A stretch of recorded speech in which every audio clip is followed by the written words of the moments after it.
né, ele comprou a casa dele e ele, né, chegou a chorar, dizendo que ele não acreditava que ele ia conseguir comprar uma casa aqui. E ele comprou e para ele tinha um significado especial, porque foi uma casa de uma senhora que ele cuidou da casa. Ele tem um negócio de landscaping. Ele cuidou da casa durante muito tempo, né? E ele tinha uma relação muito boa com essa senhora, e ela faleceu. Começa agora o Plano Podcast. This is the podcast.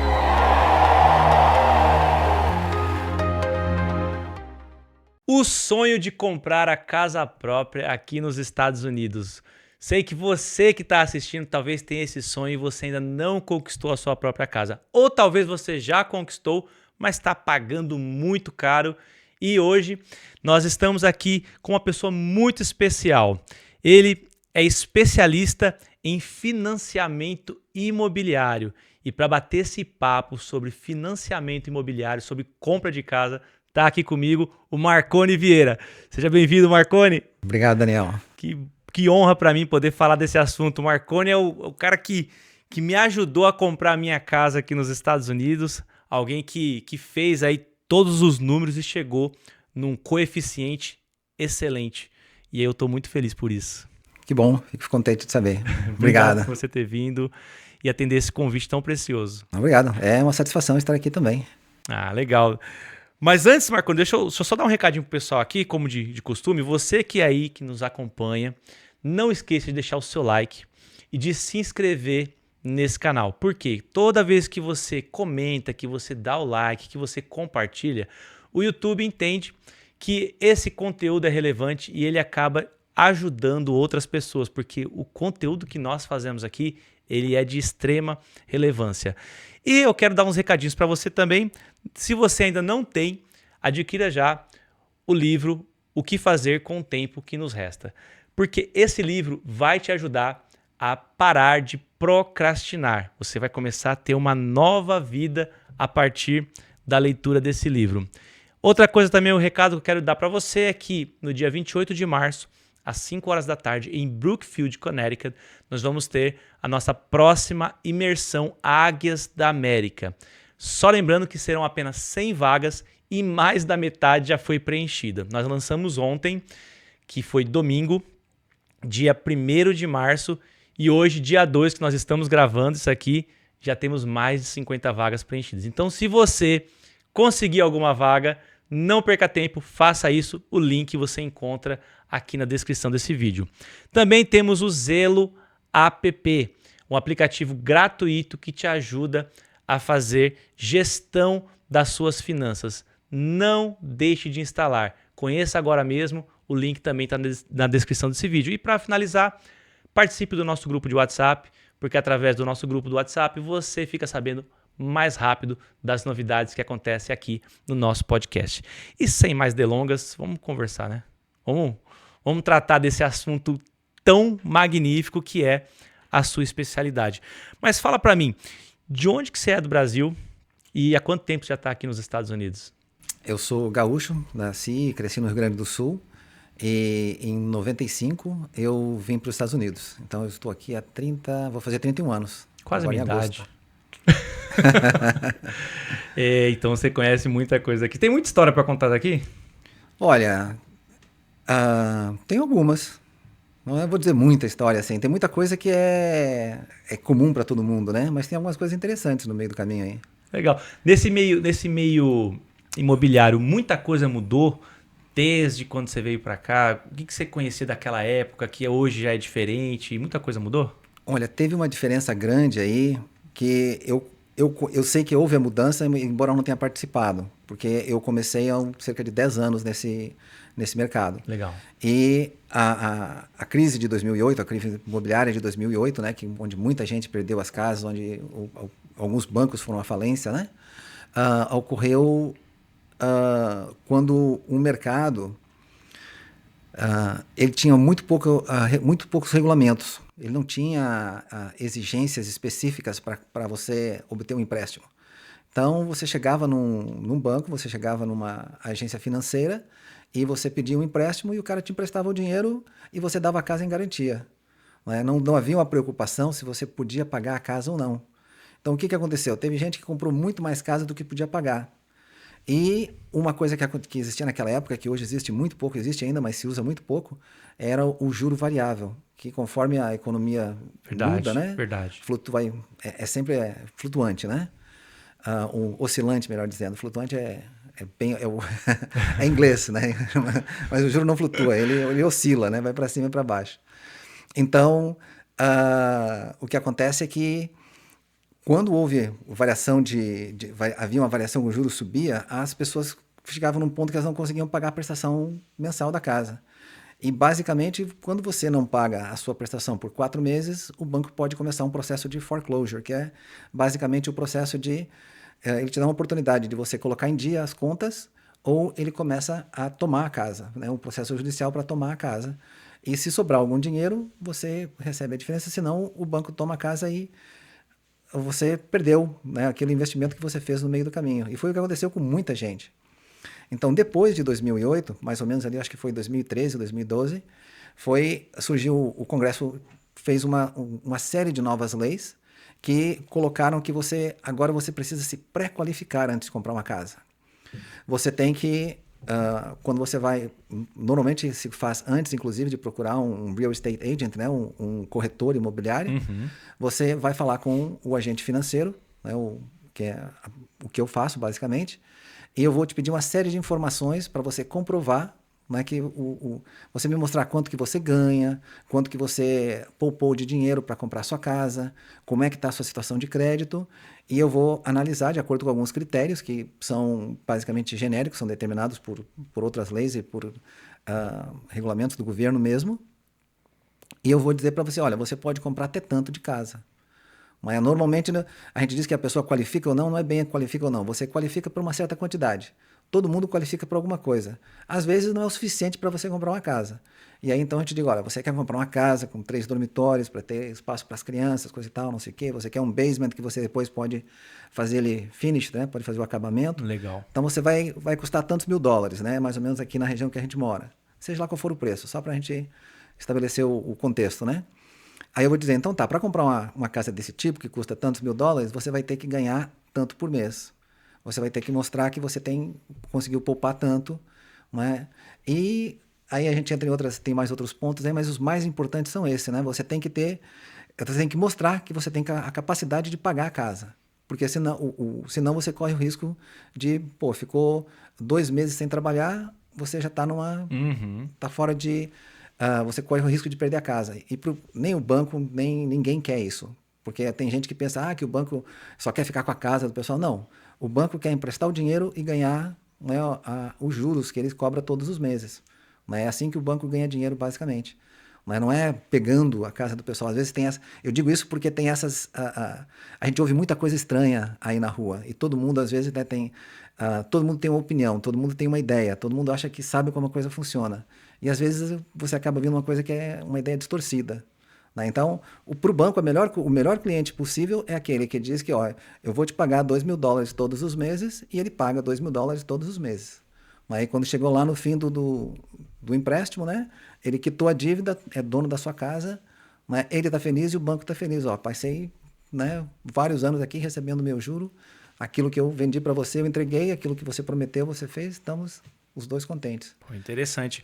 Eu queria depois até mais para frente, quando a gente começar a entrar em alguns números, a gente falar, por exemplo, as melhores técnicas para você poder fazer o pagamento, como Sim. você pagar o principal.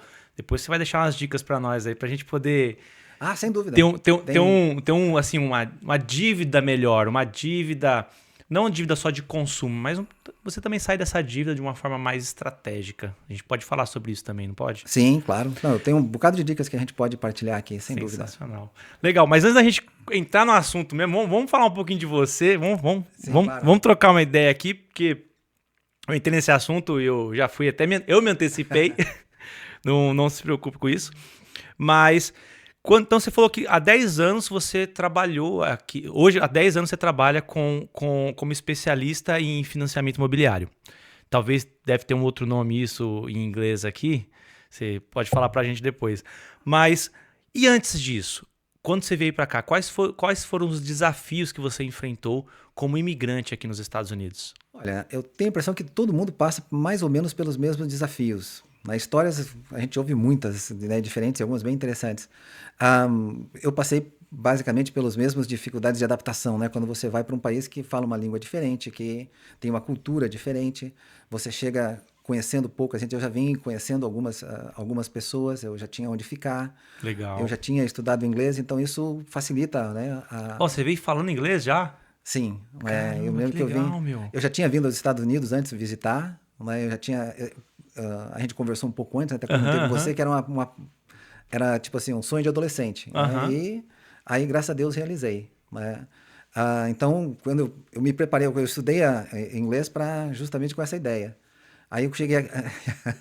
A gente estuda inglês no Brasil e acha que chega aqui falando, né? Mas eu tive que estudar inglês aqui para realmente aperfeiçoar. Até porque se você vai trabalhar numa linha de frente, quando vai trabalhar com consumidor, por exemplo, você tem que falar. Tem que ser com desenvoltura, né, basicamente. Foram, basicamente, né, as dificuldades que todo mundo enfrenta de adaptação no início, de achar emprego e tudo mais. Mas, em seguida, eu fiquei, eu acho que, alguns meses em New Jersey, foi por onde eu cheguei, onde moravam os meus amigos com quem eu me hospedei. Aí, logo em seguida, minha esposa veio. Nós conhecemos algumas pessoas, né, numa viagem nós conhecemos algumas pessoas aqui em Connecticut. E, em Connecticut, a gente se apaixonou pela... A diferença do lugar onde a gente morava quando Denver, quando a gente chegou aqui, mas era do dia para a noite. Né? Então a gente nos apaixonamos, né? Muito mais verde, espaços mais amplos, tudo, uma cidade bem diferente do que a gente morava. Concordo. E aí a gente se apaixonou, e a gente ficou fazendo planos para vir para cá. Até que a coisa se encaminhou naturalmente para isso. Uma amiga nossa na época, naquela época, quando tinha certos programas de green card que você... Para receber o green card, você tinha que ir para o seu país, esperar o green card lá para depois voltar. E aí ela fez um acerto com a gente. Ela tinha um negócio, a minha esposa ficou cuidando do negócio dela e a gente pagava a casa. Ela já tinha uma casa na época, então a gente ficava pagando a casa dela, né, para ela não perder a casa, porque ela ia ter que ficar, ela imaginava que ia ficar uns 6 meses lá. Acabou que ela ficou mais de 1 ano. Mas nesse 1 ano aí nós ficamos... Basicamente, a minha esposa veio já com um emprego garantido, porque ficou cuidando do emprego dela. Eu arranjei um emprego aqui e a gente já tinha um lugar para morar. Então, né, foi a mão de Deus aí nessa mudança. Graças a Deus. E qual que foi o maior desafio, assim? Você ficou quanto tempo em New Jersey? Talvez 1 ano e pouco, alguma coisa Legal. assim. Porque eu cheguei em meio de 95, em 97 a gente já estava aqui. Legal. Então, não foi mais que isso. Então você rapidamente já migrou para cá. Sim, logo que a gente conheceu, a gente começou, vamos fazer um jeito, né? O medo era, como é que vai ser os dois sem emprego? Aí apareceu essa situação, ofereceu uma casa para morar e um emprego já para a gente seguir. Perfeito. Não, porque realmente, você teve 3 desafios, assim, praticamente que a maioria tem aqui, e para vocês não tiveram, que é a barreira da língua, não conhecer ninguém, né? E uma oportunidade de um trabalho. Sim. Né? Assim, talvez, eu acho que na época você trabalhava todos os dias, de segunda a sexta, talvez, por exemplo, porque o pessoal falava que é muito difícil antigamente você ter um trabalho todos os dias aqui, né? Mas você já tinha um trabalho com uma casa para morar. Sim. Sensacional. Mas isso aí foi, que nem eu disse, mão de Deus. Mão de Deus, total. E qual o desafio que você considera, talvez, o tipo de trabalho que você fazia? Porque... Sendo bem honesto, cara, você tem uma aparência muito boa. Você não tem skin de pedreiro, de construtor.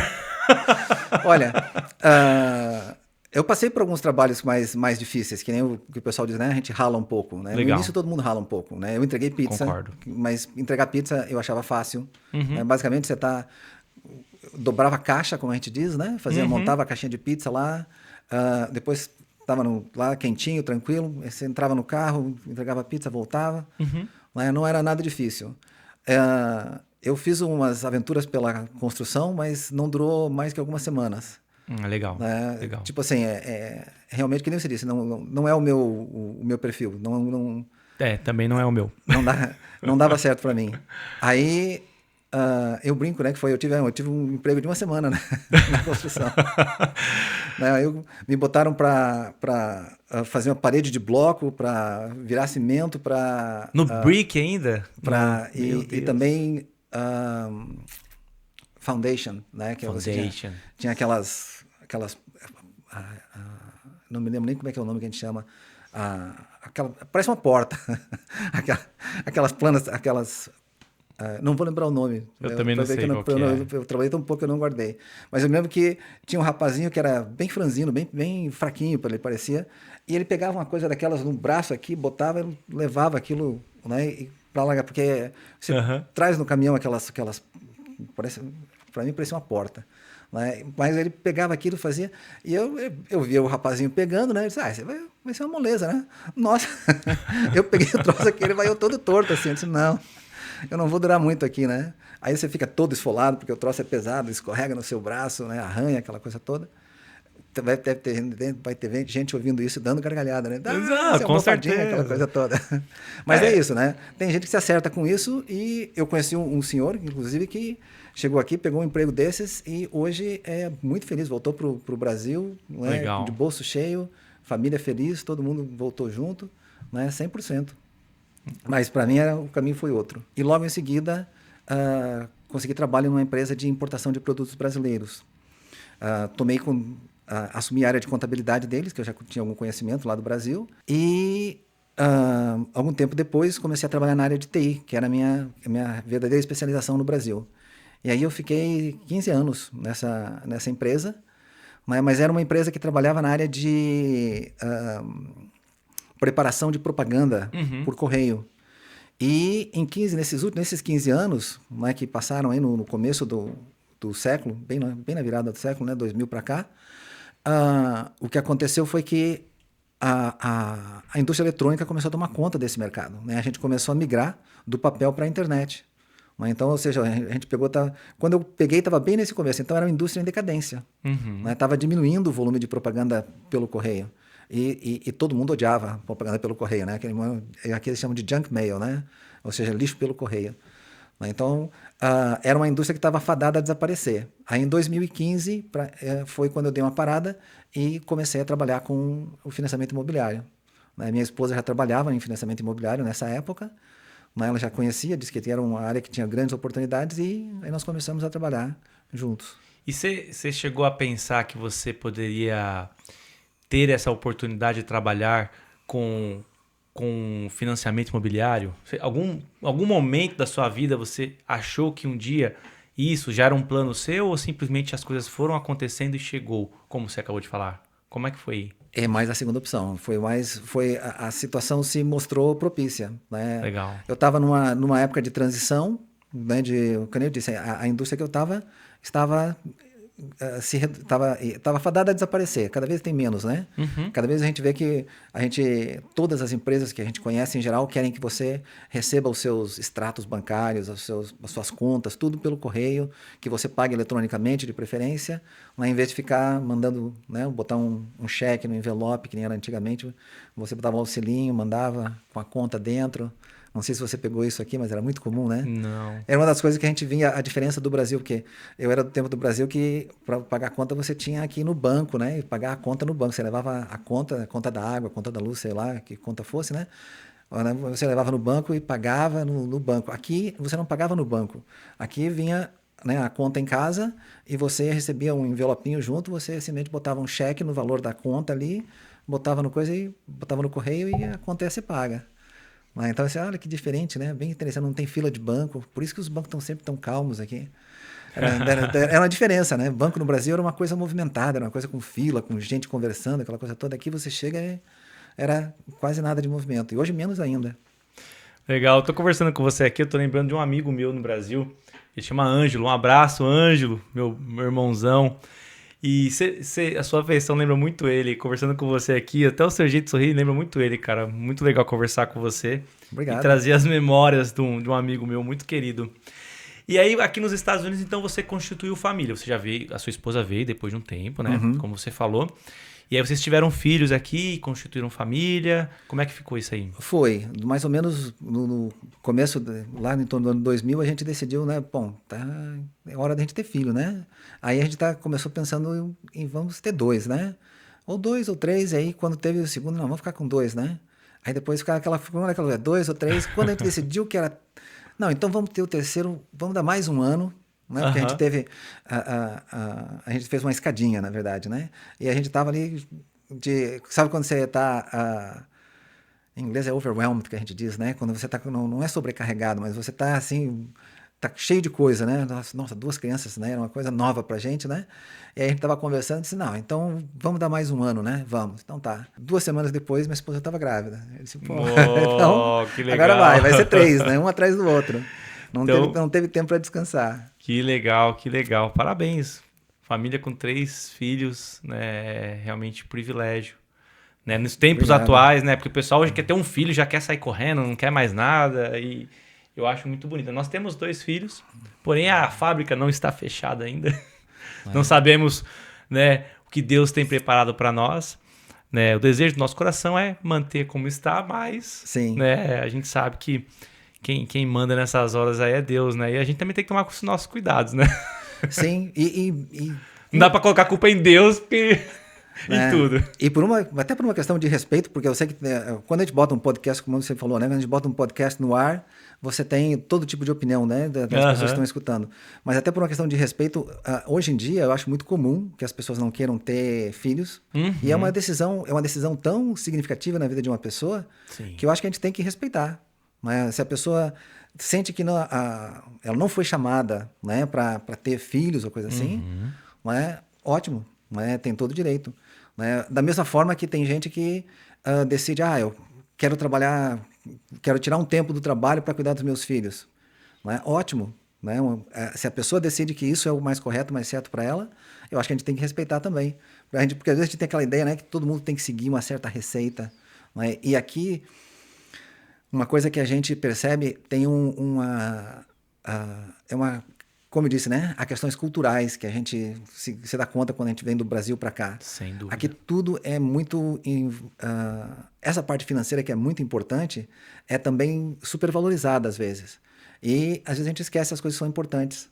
Né? Você falava antes, né? Eu achei muito bonito também, que você conseguiu se organizar para você passar mais tempo com a sua família, para poder levar o seu filho na escola e tudo mais. Então, se alguém, né, resolve trabalhar menos ou até não trabalhar durante um período né, se tem a oportunidade de fazer isso, né, para ficar com a família, para cuidar melhor dos seus filhos, né, que bênção, que ótimo, né? E tem todo o direito e, né, cada um sabe a sua necessidade e o que acha mais certo para si.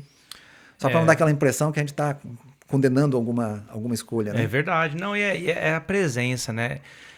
A presença, ela envolve todos os aspectos, né? Na família, com os parentes, com os amigos, né? Eu sou daquele cara que eu gosto de ligar e conversar 3 horas no telefone, né? Legal. Eu tenho amigos que, inclusive, a gente faz isso até hoje. Eu ligo e ele fala, cara, você não tem nada pra fazer? Eu falei, não, por isso que eu tô te ligando. E assim, a gente conversa, é natural. Às vezes, falando isso pra você, você vai falar assim, mas... isso acontece uma vez por mês. Não, acontece às vezes todos os dias. Todos os dias eu ligo pro mesmo amigo e a gente conversa. e são assuntos tão variados, né? A gente fala de política, de religião, de filhos, de criação. E são conversas muito boas. Eu falo pra você, é o que eu levo como essência. Eu acho muito bacana. Legal. E o que a experiência como imigrante te ensinou hoje que ajuda os seus clientes? Olha, a gente vê que planejamento é uma coisa que ajuda muito as pessoas. Boa. Porque muita gente vem para cá e diz, eu vou ficar 2 anos aqui, vou fazer algum dinheiro e vou voltar para o Brasil.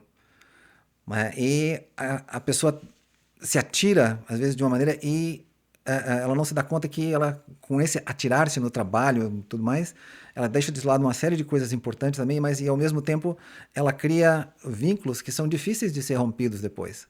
E depois que você fica aqui um certo tempo, é mais comum você se acostumar com esse padrão, né? E não querer voltar. Só que você não planejou isso. E aí você está numa situação em que você não tinha muitos recursos no Brasil, agora aqui você tem um carro, você tem uma casa mais confortável, você tem uma série de recursos e você se dá conta que para manter esses recursos você tem que continuar trabalhando e aí você está entrando no ritmo de vida americano, né? O paycheck to paycheck que eles chamam, ou seja, de você estar trabalhando, né, uma semana para receber no final e pagar as contas e tá tudo bem, você está vivendo com conforto, você está propiciando uma boa educação para os seus filhos, tem segurança, coisa toda, mas você está parece o bichinho aquele que está fazendo exercício naquela rodinha que não sai do lugar. Corrida dos ratos, né? Isso. E, né, e pelo que eu vi, né, a sua ideia, você tem uma ideia bem diferente a respeito disso tudo, né? Então essa questão de planejamento eu acho muito importante. E até porque isso entra, né, justamente na minha parte, na parte do meu trabalho também, né? Quando você se planeja, você tem algumas vantagens aí algumas facilidades para esse processo. Legal. Mas acho que eu estou me adiantando. Mas Não, tá tranquilo. isso que eu percebi é isso. Tem pessoas que chegam aqui e passam 30 anos trabalhando feito doido, e tem pessoas que conseguem se organizar, né, planejar, administrar a situação, o ambiente em que elas vivem, para conseguirem para se estruturarem um pouco melhor. Então, isso é uma coisa importante. Para que você possa, esse momento, você teve que fazer um pouco mais de força no início, para depois você poder, de certa forma, conseguir, né, essa estabilidade não só financeira, mas emocional, né, psicológica, com o bem-estar da sua família e tudo mais. Legal. Uma das questões eu acho que um dos desafios maiores aqui, que todos reclamam no custo de vida, é o aluguel. O aluguel eu acho que é o grande vilão do imigrante, até porque não é barato você viver. O custo de vida aqui, baseando-se no aluguel, é pesado. Para quem tem família com filhos, que precisa ter um quarto para cada filho, se seguir direitinho as regras, como é a cultura daqui, né? Ok, não dá para viver tipo uma família inteira, pai, mãe, filhos dentro de um quarto para tentar economizar. Né? A gente sabe que isso poderia trazer problemas. Então o grande vilão aqui é o aluguel. E o desejo de todos é sair do aluguel. Por quê? Se eu sair do aluguel, eu estou pagando aquilo que é meu, e às vezes até com o mesmo valor que paga seu aluguel, a pessoa está pagando o mortgage dela. Mas a pergunta é, qual é o maior medo que os brasileiros têm quando eles pensam em comprar uma casa aqui nos Estados Unidos? Daniel, o maior medo das pessoas, então, basicamente, é perder a casa no caso de serem mandados embora. Nós fizemos um podcast com uma advogada, né, e ela nos deu algumas orientações. Ela colocou o procedimento ideal para essa situação. Eu, pessoalmente, não sou advogado, né, não estou dando um conselho legal aqui, mas estou retransmitindo com as minhas palavras o que ela disse. Okay. Basicamente, você faz uma procuração dando poderes, né, dando o direito de uma outra pessoa de sua confiança, de preferência uma pessoa que tenha documentos, né, que possa assinar papéis tranquilamente aqui nos Estados Unidos, e essa pessoa, você vai escrever nessa procuração, você vai procurar um advogado e dizer para o advogado que você quer fazer uma procuração para dar direito a essa pessoa, para ela gerenciar, né, todas as atividades referentes à sua casa. Perfeito. Né? Ela vai poder vender, vai poder alugar, vai poder tomar qualquer decisão que seja necessário, assinar alguma coisa de algum imposto, de alguma situação que a cidade exija, o que for. Né? Então, o que acontece? Se acontecer isso de você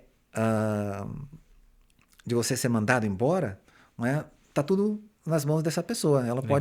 Ela pode saber. E é bom que você seja uma pessoa relativamente íntima com quem você possa dizer, olha, já de antemão, eu gostaria que fosse feito isso, assim ou tal, mas se a gente não puder conversar. Se a gente puder conversar, a gente vai trocando figurinhas e eu te digo o que fazer e você faz.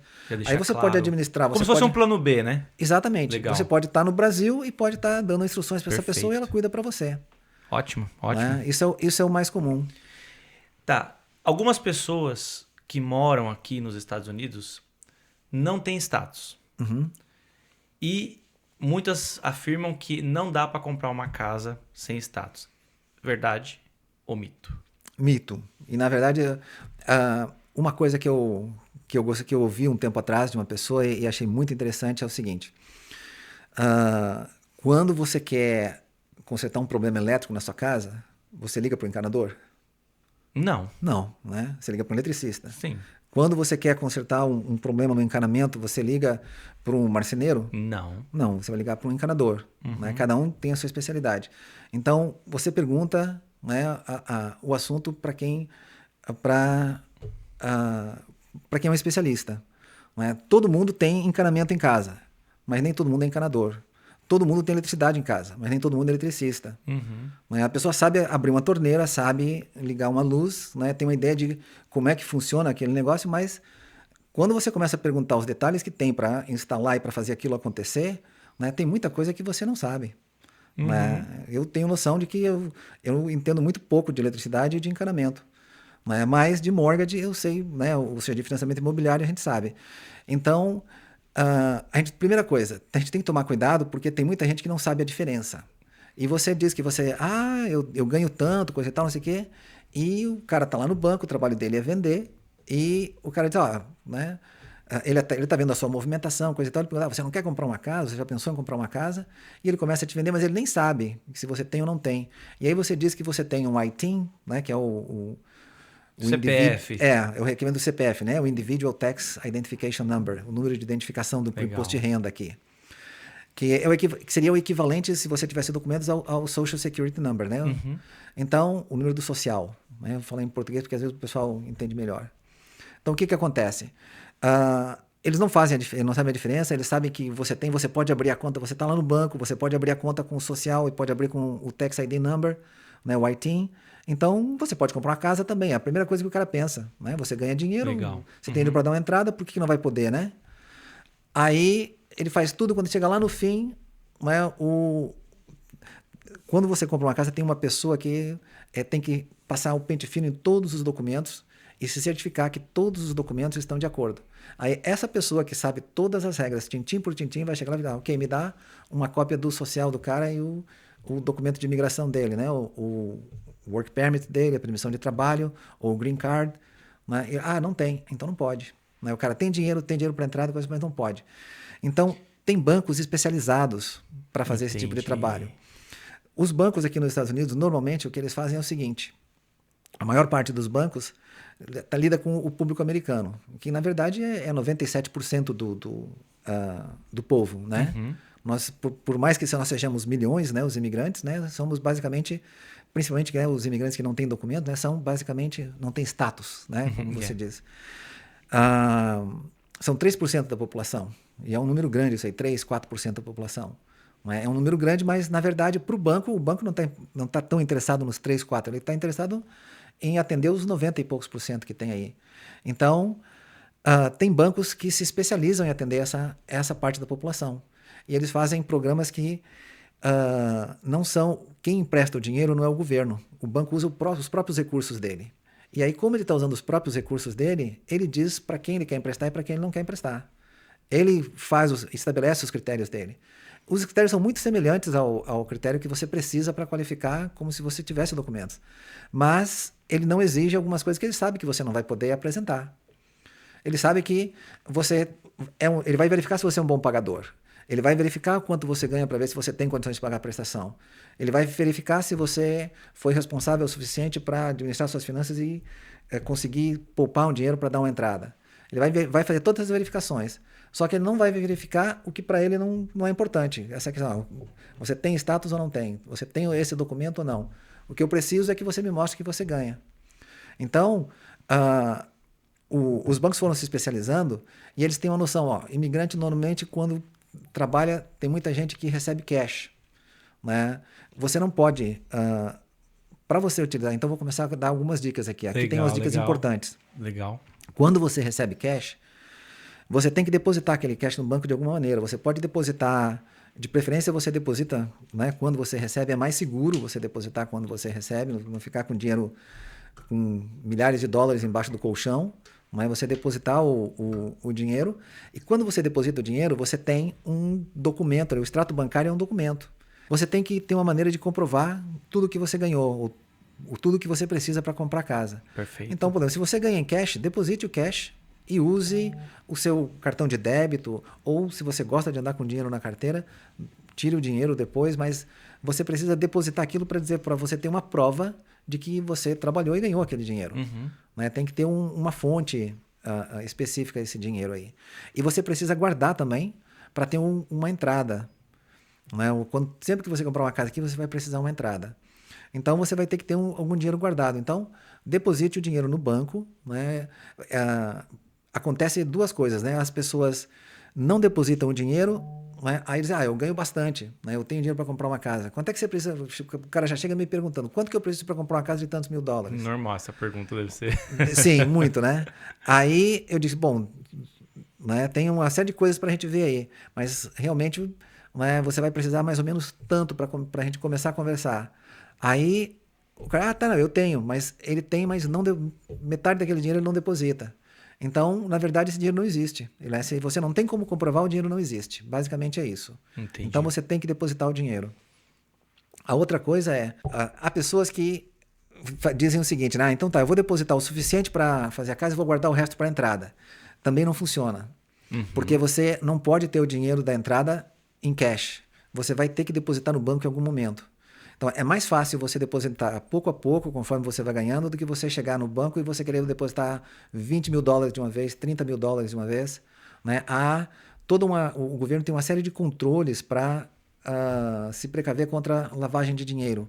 E para eles, quando alguém deposita mais de $10 mil, é um red flag, né? É um problema ali, acendeu uma luz vermelha, né? Pode ter um problema aqui. Então, você não faz depósito mais de $10 mil, você evita isso. Até porque não é uma companhia que ele está depositando, é uma conta pessoal e o governo vai realmente ficar de olho. Faz sentido.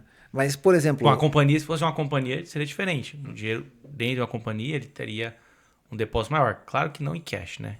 Seria Às vezes cheque. tem também. Tem muita gente que trabalha. Na construção, você trabalha com muito cash, por exemplo. Legal. E o pessoal sabe disso. Por exemplo, eu vendi uma casa para um senhor que tinha caminhões de cachorro-quente, né? Caminhões desses food trucks, né? E, basicamente, ele tinha, eu acho que eram 3 caminhões e ele tinha sempre um monte de cash, todos os dias. Né? E ele juntava, daqui um pouco tem 5 mil, 6 mil, 7 mil, você vai lá e deposita, mas você não deixa juntar $30, $40 mil de cash para depositar de uma vez só. Né? E se você... O banco também sabe da movimentação. Se o banco vê que você tem um tipo de trabalho que você volta e meia vai depositar $500 em cash um dia, deposita 2 mil no outro, mais adiante você vai depositar 3 mil, isso, tudo bem, faz parte do trabalho do pessoal. Interessante. Então, para fechar essa pergunta, o que eu entendi também é que muitas vezes o imigrante vai nas instituições erradas, ele vai lá, tenta um financiamento, quando ele é parado pela questão do Social Security Number, ele vai e conta para todo mundo que ninguém consegue comprar casa por conta disso. Mas ele, na verdade, não consultou uma pessoa como você que trabalha e conhece instituições que liberam crédito para imigrante que tem o IT Number. Nós nos especializamos nisso. Legal. O que aconteceu foi o seguinte, logo que houve aquela crise em 2008, os bancos todos fecharam as portas para esses tipos de empréstimo, porque eles emprestavam o próprio dinheiro dele. E aí todos os bancos ficaram, o mercado não está para peixe, o mercado está em crise aí. Né? Pode ser que qualquer pessoa que pegue aí não tenha condições de pagar. Então eles fecharam todos esses tipos de empréstimos. E mais ou menos em 2015, por ali, eles começaram a retornar novamente, devagarinho. Primeiro teve um banco que começou que... Eu não sabia disso. Abriu as portas de novo e começou a emprestar para quem tinha Tax ID. Né? E basicamente, o que eles fazem? Eles querem ver os seus bank statements para ver que você deposita o dinheiro suficiente todos os meses. Né? Ele usa aquilo ali como os bank statements como maneira de identificar. Aí os anos foram passando, o pessoal viu que aquele banco estava... conseguindo negócios, estava conseguindo fazer bastante negócio e estava dando certo, aí começaram a copiar. Aí começa a competição, a coisa vai ficando melhor. Então, nos últimos anos, apareceram muitos bancos e foram inovando. Então, hoje, por exemplo, se você tem uma companhia, você pode fazer um relatório de lucros e perdas, um Profit and Loss Report, como se chama em inglês. O relatório de lucros e perdas é um relatório comum da contabilidade, que basicamente lista todo o dinheiro que entra na empresa e todo o dinheiro que sai. Só isso. Né? E diz quanto é que sobra. Ok. Eu faturei $400 mil ao longo do ano, gastei 200, sobrou 200. Né? Então, você entrega quem faz os seus impostos de renda lá, faz esse relatório para você, ele assina dizendo, esse cara aqui faz essa quantidade de dinheiro, esse aqui sobrou para ele. Ele vai olhar lá os seus bank statements, vai ver o que mostram lá. Ótimo.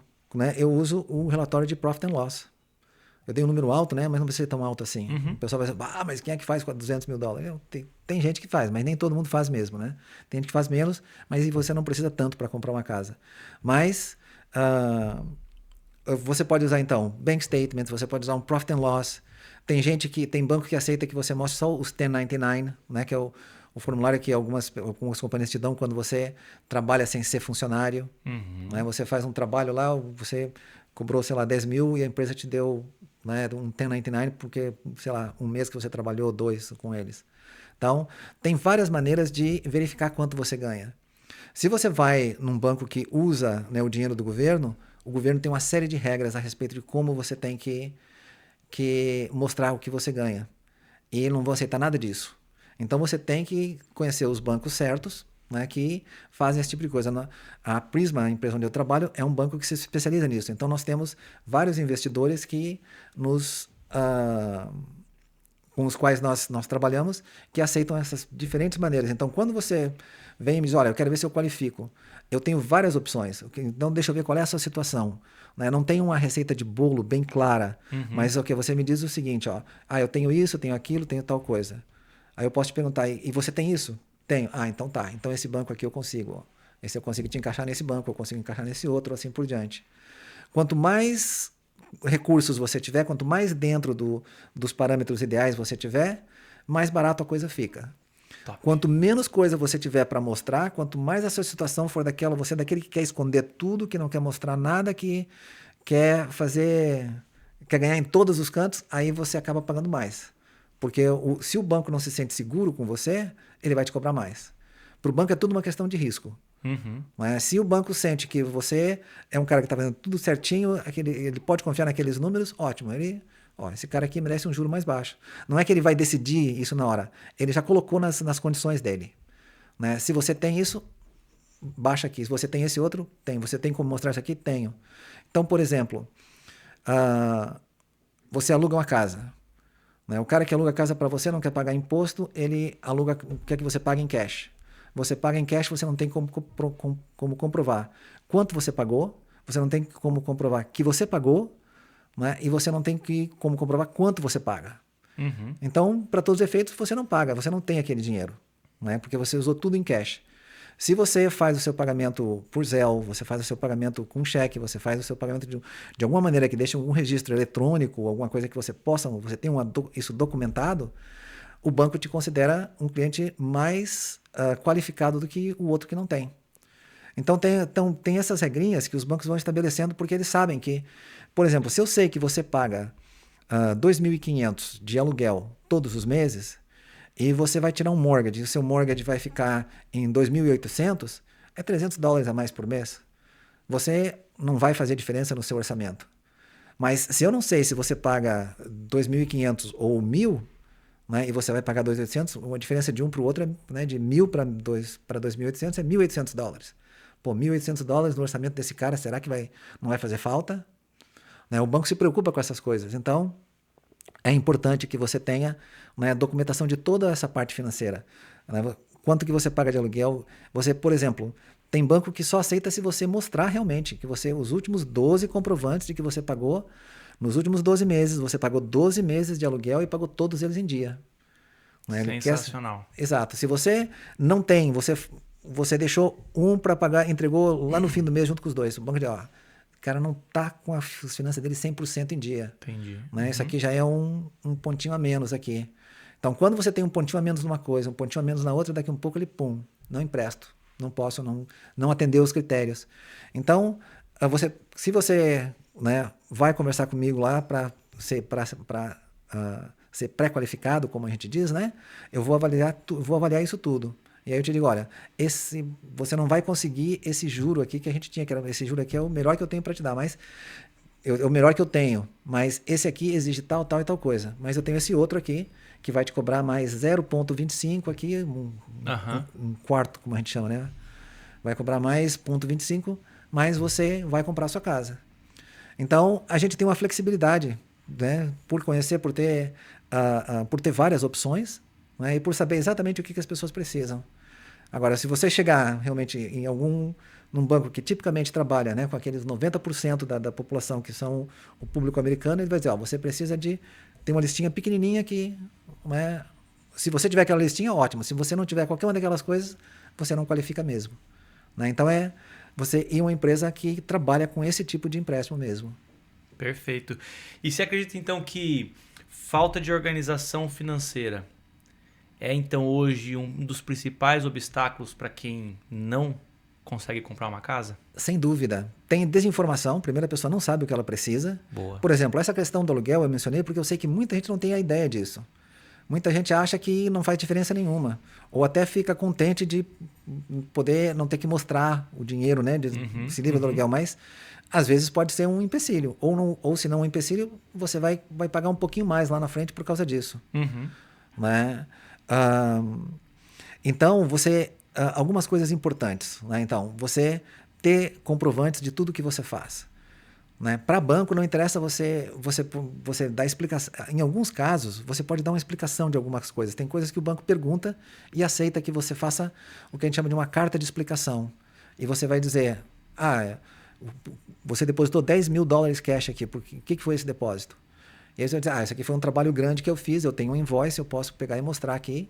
Né? Ok, está explicado, não tem problema, foi.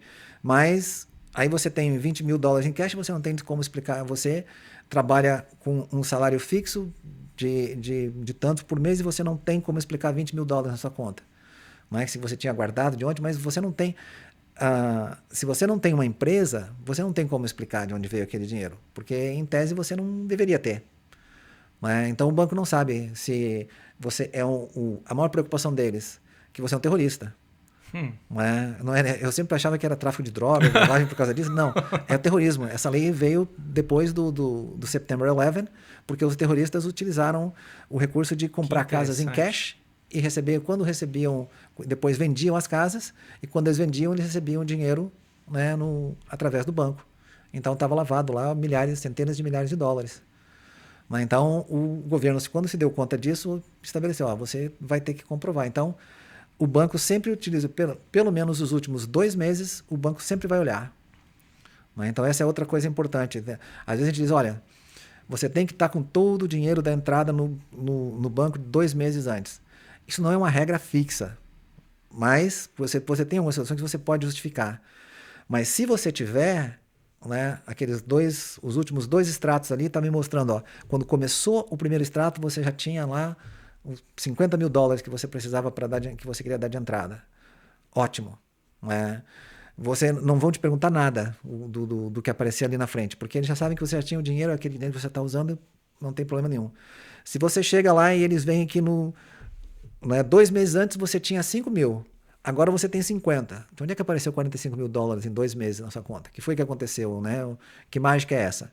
E aí você vai ter que explicar. E tem certas explicações que eles aceitam, certas que não aceitam. Então, para evitar uma série de problemas e risco e nervosismo que dá nessa situação, a gente recomenda sempre, tenha o dinheiro antes, seria o melhor, é o ideal.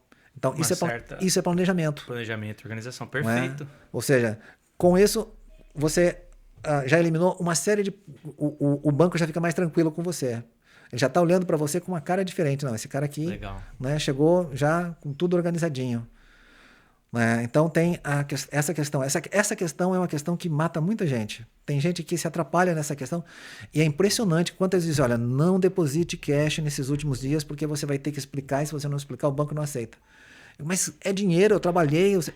Ninguém está dizendo que não é dinheiro, que não é legal nem nada. Mas se você não tiver como comprovar, o banco não tem como comprovar para quem perguntar para ele. E o banco tem que prestar contas lá na frente, então ele não vai aceitar. E o sistema daqui é certinho, né? Não tem muita volta, né? Tem, até porque, por exemplo, se você faz de um jeito para um e de um jeito para outro, você pode ser acusado de discriminação. Então os bancos fogem disso como... fogem de todas as maneiras dessa situação. Então eles têm que ter um padrão que eles possam aplicar, que seja igual para todo mundo. Então eles fazem algumas exceções e só aquelas exceções, porque aquelas exceções eles estão confortáveis em oferecer para todo mundo. Então às vezes o pessoal cai numa situação dessa e diz, mas eu ganho mais que o fulano e o fulano conseguiu comprar uma casa e eu não consegui. Pois é, tem algumas diferenças aí. Né? Um pagava com o aluguel com cheque, o outro não. Um depositou o dinheiro quando devia, o outro não. Né? Então esses são alguns pontos importantes. Não é ter mais dinheiro, né, que faz você querer, que faz você ter vantagem. Isso não é... Exato, não é só você ter dinheiro, tem uma série de outras coisas. Uma outra coisa importante que muitas pessoas não estão acostumadas, porque no Brasil não existia até pouco tempo, né? É a ideia do crédito positivo. Ou seja, o crédito que você compra a crédito, e aqui existe isso o sistema, né? Você compra a crédito e isso aí tudo é registrado e é informado para 3 birôs de crédito, como a gente chama aqui. E esses, de acordo com a utilização que você faz desse crédito, né? Ou seja, vamos dizer que você pegou o banco te ofereceu um cartão, né? O banco oferece um cartão de crédito porque ele vai te emprestar $5.000 e ele vai te cobrar um juro ali em cima e ele vai ganhar dinheiro. O negócio do banco é isso, ele quer emprestar e ganhar, emprestar e ganhar. Né? Então ele vai oferecer um cartão para você. Né? Ótimo, aceite o cartão e você utiliza até 30% dele. Esse número é um número referencial no mercado. Até 30% você vai ter uma pontuação alta. Se você utilizar mais de 30%, essa pontuação alta começa a cair aos pouquinhos. Se você chegar a 90%, o seu score já está lá embaixo. Né? Então, eu vou explicar por que é importante o score mais adiante, mas o score varia assim. É interessante que é o crédito somado de todos os cartões que você tem. Se o cara tiver 2, 3 cartões, né? Sim. Né? Então, o individual faz diferença, mas o total também, o conjunto de todos. Okay. Então, você não quer ter um cartão cheio e os outros todos vazios. Mas a pior situação é quando você tem todos cheios, é claro. Né? Com certeza. Então, o que acontece? Você faz o seu cartão, utiliza ele de uma maneira... Para o banco, você usar até 30% é você usar responsavelmente. Na primeira coisa, o cara sabe se administrar. Ele não está se enchendo de dívidas só porque ele pode. Ele está administrando o dinheiro dele de maneira responsável, né? Mantendo um limite para que, de repente, acontece algum imprevisto, ele tenha ali aquele limite. Né? E você vai pagar em dia. A gente não tem costume de fazer aqui, algumas pessoas não têm habilidade, né, em lidar com essas coisas e não querem aprender, mas é muito útil se você puder fazer o pagamento automático do valor mínimo. Quase todos os bancos hoje em dia têm. Você simplesmente, você deve $1.000, você vai ter que pagar em 3%, é $30 por mês o pagamento mínimo. Né? Então, você botar lá, faça o pagamento mínimo todos os meses. Porque se você esquecer, né, ou qualquer coisa parecida, automaticamente vai fazer o pagamento mínimo. Se você atrasar uma conta, né, qualquer um cartão, você tem 2, 3 ou 4 cartões, você esqueceu um deles, tinha lá $300 que você utilizou e era para pagar $30 naquele mês e você esqueceu. Né? Ou você atrasou 30 dias por alguma coisa qualquer e não mandou aqueles $30 lá. O banco não está olhando o valor, ele olha simplesmente o seguinte: houve um atraso. Então, um atraso é falta de compromisso? De compromisso, de organização ou de dinheiro, que é pior. Então, o banco faz o seguinte: para essa pessoa se reorganizar, eu vou dar 10 meses, eu vou tirar 40, 50 pontos do crédito dela e eu vou devolver uns 4, 5 cada mês. Então, o que acontece? Né, o seu score estava lá em cima e aí ele tirou, né, uns 20% do seu score, 30%. E aí agora ele vai te devolver devagarinho. Ele vai dar 10 meses para você se organizar de novo. Então, o banco está fazendo... eles estão fazendo... Por causa de um erro desse tamanhozinho simples. Isso. O erro para você é simples, né? Para o banco ele não sabe. Ele não sabe se você está sem dinheiro. Exatamente. Ele não tem como saber. Mas, às vezes tem... há muita gente que questiona os algoritmos de crédito, né? As fórmulas de crédito. Tanto que há várias. Tem uma hoje que quase todo mundo pode consultar, que é gratuita, que é o Vantage Score, que é o que você... para quem tem documentos, pode usar o Credit Karma ou o NerdWallet. Tem vários serviços na internet que te dizem a tua pontuação. Até os cartões de crédito te dizem. Né? Quando você vai comprar um carro, eles usam fórmulas diferentes, né? que eles avaliam. Porque o risco é diferente de um cartão de crédito para um carro e para uma casa, que é um valor muito maior. Então, as fórmulas que a gente utiliza para uma casa, elas são mais exigentes. Então, a pontuação normalmente vai ser um pouquinho diferente em cada um. Né? Você olha a sua pontuação lá, pode dizer uma coisa e você chega lá para falar comigo: Marconi, como é que tu está me dizendo que é 30 pontos abaixo? É porque a fórmula é diferente. Né? Ele é mais exigente porque ele está emprestando muito mais dinheiro. Né? Então, você tem mais... Se a fórmula de lá sobe alguma coisa, a minha também sobe. Né? Se a de lá baixa, a minha também baixa. Só os valores é que né, são diferentes. Então, o que acontece? Normalmente, o que os bancos gostam de ver? 2 ou 3 contas, de preferência 3, né, da 3 para cima, mas de 3 já é, normalmente a maior parte dos bancos fala em 2 ou 3, durante 2 anos. Né? Você tem um número de, um tempo de informação aí. Né? Com isso, você vai conseguir a melhor pontuação. Né? Quando você consegue a melhor pontuação, você consegue, quanto mais alta a sua pontuação de crédito, o seu credit score, como se fala em inglês, mais baixa a sua taxa de juros. Então, quanto você vai pagar na taxa de juros depende principalmente do seu credit score. Alguns bancos fazem um valor, quanto maior a entrada que você der, também menor a sua taxa de juros. O banco está sempre analisando o risco. Se você botou mais dinheiro na frente, o perigo do banco perder algum valor diminui. E mostra que você tem mais dinheiro, tem mais condições de... Provavelmente vai ter menos chances de deixar de pagar. Né? Então... mas o fator que mais influencia realmente a taxa de juros é o seu score. Tanto que se você tiver um score muito baixo, você não qualifica para nada. Né? Normalmente, se você tiver... Os scores, normalmente, eu nunca vi abaixo de 400, mas 400 e alguma coisa eu já vi. Então, de 400 e pouco até 850. Eles dizem que é de 380 até 850, mas isso é detalhe. Mas se o seu score for 400 e pouco, 500 e pouco, com 500 e alguma coisa, você já consegue. Eu tô saindo da... Tá bom, tranquilo. É que eu tô indo pro lado para olhar para você. Tranquilo. Então, o que acontece? A partir do momento que você tem um crédito muito baixo, você não qualifica para nada, porque significa o seguinte, esse cara não tá pagando ninguém. Né? Tá tudo errado aqui. Então, quando você começar lá nos 500, alguns bancos começam a emprestar. Mas eles vão emprestar sabendo que tem um risco muito grande e vão te cobrar uma taxa de juro alta. A taxa de juro alta aqui nos Estados Unidos não é nada parecido com a do Brasil, mas ainda assim, para os padrões americanos, né, é considerado alto. E quando você tem o crédito da média para cima, aí você vai pegando as melhores taxas de juros. Legal. Então, na sua opinião, talvez, eu acho que eu não sei se eu estou colocando certo, a taxa de... o credit score baixo é uma das taxas de reprovação de crédito. É um dos fatores de reprovação. Qual que é o segundo, na sua opinião? O segundo... A sua experiência, desculpa. É você não conseguir comprovar o seu income, a sua receita, né? O quanto você ganha, a sua renda. Né? Que é bem aquilo que você falou. Exatamente. São 3 coisas fundamentais. Você tem que ter dinheiro para entrada, e você tem que comprovar que esse dinheiro é seu, né? E por isso que a gente diz, se você deixar o dinheiro parado 2 meses na conta, ótimo. Em geral, as pessoas não se planejam para isso. Né? Quando chega na hora, a pessoa está dando um jeito de tirar dinheiro daqui, dali, coisa para fazer, coisa.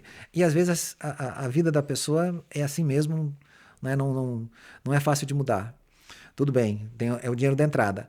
O segundo você tem que comprovar o quanto você ganha. Né? E o terceiro é o crédito. Então, esses 3 pontos são fundamentais. Perfeito. Né?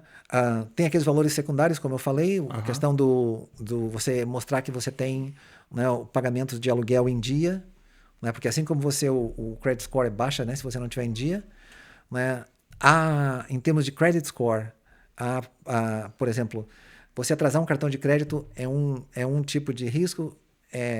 Você atrasar uma prestação de carro baixa mais pontos, e você atrasar um mortgage, daí é uma situação considerada para eles muito grave, porque se você não pagar um cartão de crédito, você baixa o seu score, mas você não perde dinheiro, porque você não vai... O banco até pode ir atrás de você para tentar cobrar ou coisa parecida, mas foi o dinheiro que o banco emprestou. Você não está perdendo nada que... Não há uma perda muito grande em geral aí nessa situação. Entendi. Nem para o banco, nem para você. Quando você, né, perde um carro, né, quando o carro é retomado, quando você não pagou o carro, já é mais grave. E para você deixar isso acontecer, você está perdendo um monte de dinheiro. Se você não paga um carro, aquele dinheiro que você pagou, né, se foi mesmo, não tem nada que você possa fazer. Então, quer dizer que essa situação já está bem mais ruim do que não pagar um cartão de crédito. Agora, quando você perde a sua casa, né, quando você não paga a sua casa, é porque daí as suas finanças... Isso é a maneira que o banco pensa. Né? Não estou dizendo que seja isso a situação que está acontecendo na sua vida, mas o que o banco pensa quando acontece isso com você é exatamente isso. Né? Isso aqui, tudo bem. O cara não pagou esse cartão, estava lá, faz aquela coisa toda, né? Daqui uns 10 meses está de volta a pontuação dele. Mas, conforme você atrasar o mortgage, às vezes, por exemplo, tem banco que não empresta se você tiver um pagamento atrasado em 12 meses. No último ano. Tem outros que olham, estejam 2 anos sem nenhum atraso. Ou se você tiver um atraso no mortgage, em 12 meses eles vão aumentar a sua taxa de juros. Então, tudo isso são coisas que são pequenas coisas que modificam. E é isso que vai fazer a diferença, às vezes, entre saber por que, o fulano, né, o meu vizinho lá ganha menos dinheiro do que eu e comprou. Pois é, tem uma série de outros fatores que estão envolvidos aí, né, e que não é só você ter né, 2 ou 3 coisas. Tem toda uma série de fatores que tem que ser Legal, que observados. ficou claro que a taxa de juros era uma das minhas perguntas, mas eu achei que ficou bem claro a sua colocação. Para você obter uma melhor taxa de juros hoje, é o fator do credit score. Quanto melhor seu credit score, Sim. melhor taxa de juros você vai pegar. E então exige um pouco de estratégia, né? A pessoa fazer com que cresça. Eu acho que existem até pessoas que trabalham com esse planejamento para a pessoa, quer comprar casa. Então, não é assim, amanhã você vai lá e compra uma casa. Isso. Não, trabalha ali durante um tempo para isso, certo? Se você for na internet e perguntar, né, os fatores que afetam, né, o credit score, ele vai te mostrar normalmente um gráfico, que é uma pizza, né, um gráfico em pizza, como a gente chama. Ok. E ele vai ter lá, por exemplo, 35% é se você paga em dia ou não. 30% é o quanto você está usando do valor que você tem. Que é aquela parte que eu disse, você não deve usar mais de 30%. Né? Do crédito disponível. Isso. Né? E os outros 35% estão divididos em número de cartões que você tem, se você tem carro, se você tem casa, se você tem crédito educativo. Faz sentido. Né? O tipo de maturidade que o seu crédito já tem. 10% é a idade do crédito. Quantos meses, né, você tem crédito estabelecido? Quantos anos você tem crédito estabelecido? Quanto tempo você tem sem nenhum atraso? Né? Todas essas questões. Você já alguma vez estourou um cartão? Né? Se você usar mais que 30%, começa a baixar. Você chegar em 90%, né, baixa bastante. Quando você estoura um cartão, outros bancos ficam sabendo e eles podem até baixar o quanto. Daqui a um pouco você tinha um limite de 5 mil no cartão e vai chegar uma cartinha para você dizendo, agora você tem o seu limite foi baixado para 1.000. Mas, pô, eu sempre paguei esse cartão em dia. Pois é, mas o outro lá você usou mais que o limite que você tinha. Os bancos são tudo fofoqueiro. É por aí. Né? Essas informações são públicas, de certa forma. Né? Se você pagar, você tem como obter. Os bancos, né, têm acesso a essas informações. E eles utilizam essas informações para fazer as determinações de crédito deles. Perfeito. Né? Então, eles reavaliam o seu crédito periodicamente mesmo. Eles fazem... Tem um tipo de crédito, de checagem de crédito que você faz, que é o hard pull, que a gente chama, que fica lá registrado, você tem que autorizar uma pessoa para fazer, e tem o soft pull, que o banco pode fazer sem informar você. Ele faz para se informar a respeito dessas questões. Legal. E você já conseguiu realizar esse sonho da casa própria para alguém que achava que não tinha condição nenhuma de comprar uma casa? Já, a gente estava até conversando com a Lu, minha esposa, que também trabalha nessa área, né? E ela estava nos lembrando de um casal que até esse caso foi até recente, né? Que ele nos procurou, né, uma vez perguntando se tinha como comprar. E aí quando ele chegou lá a primeira vez, né, ele disse que, olha, do jeito que você está aqui não tem. Mas ele não tinha nada de errado, mas ele não tinha também as coisas certas, né? Então nós dissemos, olha, você vai ter que organizar o seu crédito, você vai ter que fazer, você vai ter que pagar isso aqui, e seria bom se você começasse, né, fizesse um cartão de crédito, depois mais outro, e você fosse pagando. Você vai ter que organizar esse dinheiro, né, como que você administra o seu dinheiro. Ou seja, ele tinha... bem comum, né? Na cultura dele, não se faz dívida, né? Você paga tudo à vista, não faz dívida, coisa e tal, porque dívida é perigoso, você pode perder tudo, coisa e tal, não sei o quê. Aquelas medos naturais que muitas pessoas têm em função de experiências que outras pessoas tiveram no passado e que a pessoa nem compreende direito, mas tem aquela é ruim, né? Então não gosta de ter dívida, não gosta de dever nada. Né? Então o que aconteceu? Ele teve que reorganizar o crédito dele, ele teve que começar a pagar o aluguel dele de maneira que ele pudesse comprovar que ele pagava o aluguel, e teve que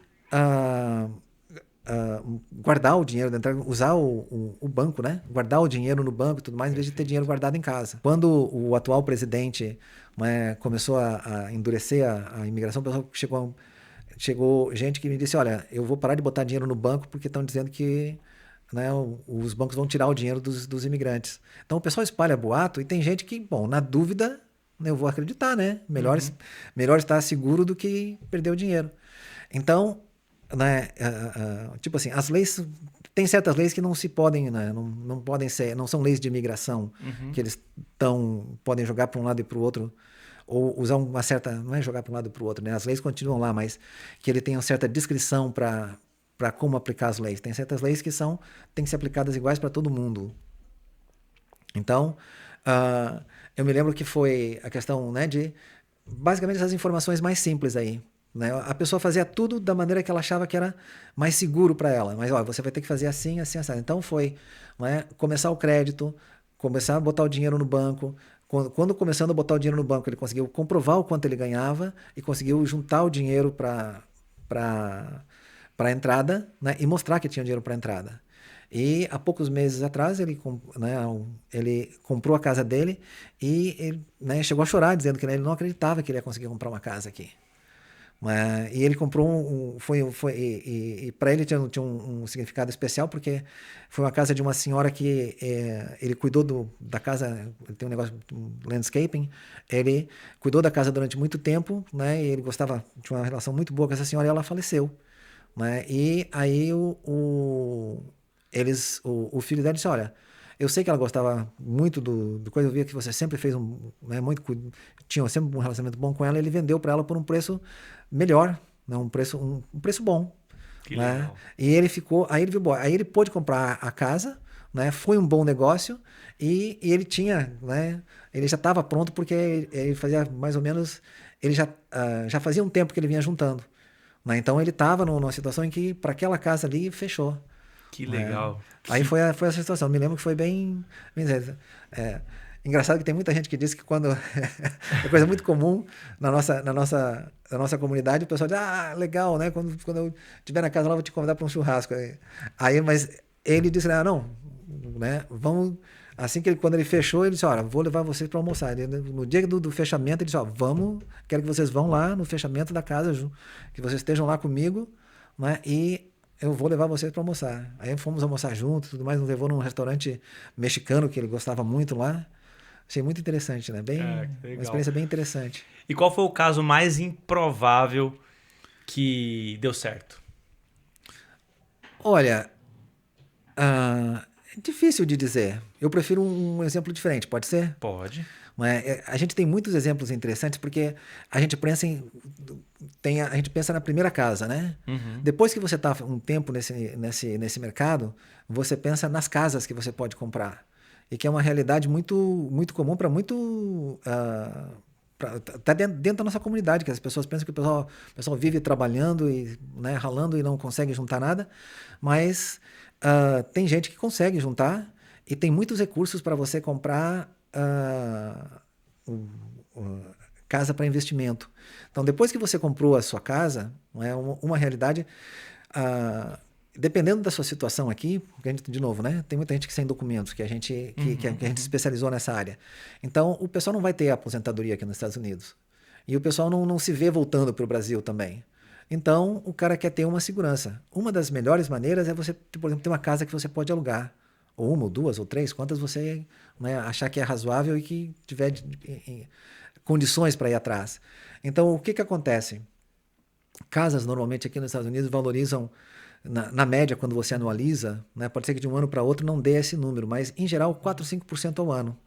Nos últimos anos tem dado até mais, principalmente a nossa região aqui, porque não tem, né, um estoque, né, eles chamam de inventário, né, um inventory, não tem um estoque muito grande de propriedades e é uma região muito procurada porque é uma região rica. Né, tem bastante trabalho.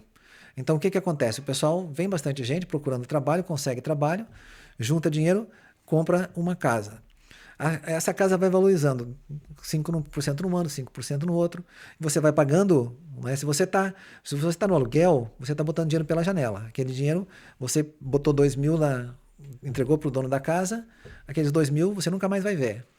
Quando você compra a sua casa, uma parte vai para o juro do banco, uma parte é do seguro, uma parte é dos impostos, outra parte é o pagamento da casa, né? É o dinheiro que você está juntando. Então, cada mês você está comprando um pedacinho da casa, está comprando um percentual ali que vai crescendo. Quando você... cada ano que passa, a sua casa está subindo. Né? Pode ser que num ano fique parado, porque a economia tá mais devagar mesmo, mas normalmente nos outros ela retoma, a média acaba dando em torno de 4, 5%. Então, quando passaram alguns anos, o que acontece? Você agora tem um pedaço da casa que você pagou, você tem um pouco da casa que valorizou e tem um dinheiro que tá preso nessa casa aí. Agora a casa vale, sei lá, 400 mil e você deve 300. Tem 100 mil dólares que está preso. Você tem um tipo de empréstimo que a gente faz, que a gente chama de cash out, ou seja, tirar o dinheiro da casa, que você pode pegar esse dinheiro. E quando você pega esse dinheiro, agora você tem dinheiro para dar entrada numa outra casa. E essa casa você pode pegar e fazer o seguinte, eu vou dar dinheiro esse aqui de entrada, só que você não tem que mostrar que você tem dinheiro para pagar mais uma casa. Você vai pegar o valor do aluguel e o valor do aluguel tem que cobrir a prestação. E normalmente aqui é isso que acontece. Quando você dá um valor de entrada em torno de 20%, né, você tem como comprar a casa, o aluguel normalmente vai cobrir o valor da prestação, e a pessoa que está morando na casa, lá que está alugando a casa para você, está pagando a casa para você. E aí daqui a hora você tem uma casa que você está comprando com juro fixo, normalmente são 30 anos os financiamentos aqui nos Estados Unidos, né? Você pode pagar mais rápido se você quiser, mas isso a gente pode conversar mais adiante, se você quiser, se a gente tiver tempo ainda, né? Eu sei que eu falo bastante, então eu acho que não sei quanto tempo a gente já gastou, mas... Tá tranquilo. Né? Mas você tem uma casa que você comprou, né, a juro fixo por 30 anos e você tem um aluguel que todo ano você pode reajustar em 3%, 4%, que é razoável. Né? Estou sendo conservador, você pode botar no contrato que você todo ano vai ter um reajuste de 3%, ou 4%, ou 5%. Então o que acontece? Né? Começa os dois juntos aqui, né? O aluguel, não sei se a câmera está pegando as minhas mãos aqui, mas você pega o aluguel e a prestação, as duas estão iguais. E a prestação vai ficar sempre no mesmo patamar, mas o aluguel está subindo. Então, daqui a uns anos, o aluguel está muito maior do que o valor da prestação. Então, a casa que você comprou para investimento, ela está subindo de preço todos os anos. O aluguel está subindo de preço todos os anos, cada vez você ganha mais. Então, rapidamente, você vai ter dinheiro para comprar uma segunda casa. O que você faz? Você repete o processo. Você tira o dinheiro que você estava pagando aquela casa. É óbvio que agora essa casa aqui que você comprou, que é mais uma casa que agora, né, que vale 400 mil, você está tirando 300, a sua dívida, né, você tem a dívida de novo, mas você compra a terceira casa e você repete. Né, e você vai fazendo isso 3, 4, 5 vezes. Nós temos um bom método de alavancagem. Isso, ou seja, e o que acontece? Não, agora chega, já tem, né, isso aqui vai ser o suficiente para eu me aposentar, vai ter 3 casas, eu tenho 3 casas de aluguel, vai me dar uma renda tal aqui que é o suficiente para eu garantir não precisar não ter que trabalhar tanto, não ter que me esfalfar, me matar trabalhando. Mas eu posso até, de repente, parar daqui a alguns anos, coisa e tal. Então, você para por aí, tudo bem, não tem problema nenhum. E vai juntando dinheiro nas casas, você pode escolher, de repente, quando quita uma, daí fica dando bastante dinheiro. O pessoal gosta muito de fazer isso com casa de 2 famílias, porque daí são 2 rendas numa só. Né? Você tem um ganho maior a cada mês, mas basicamente você comprou uma casa pelo valor da entrada, alguém pagou a casa para você e você depois tem uma aposentadoria que é baseada nessas casas que você fez. Uau. Nós temos vários casos de solução dessa. Eu tive um rapaz que comprou uma casa comigo, lá em 2010, mais ou menos. Aí, quando passou a pandemia, a casa estava valendo uma fortuna a mais. Ele simplesmente sacou esse dinheiro, comprou foram 2 casas de 3 famílias. Mas, então, as casas de 3 famílias sobra um aluguel, já de cara sobra bastante aluguel. Ele comprou 2 casas de 3 famílias e simplesmente, eu costumo dizer que são maquininhas de dinheiro. Né? Basicamente, né, cada ano ele aumenta um pouquinho o valor do aluguel, cada ano vai ganhando mais e elas se pagam muito mais rápido porque está sobrando mais. Né?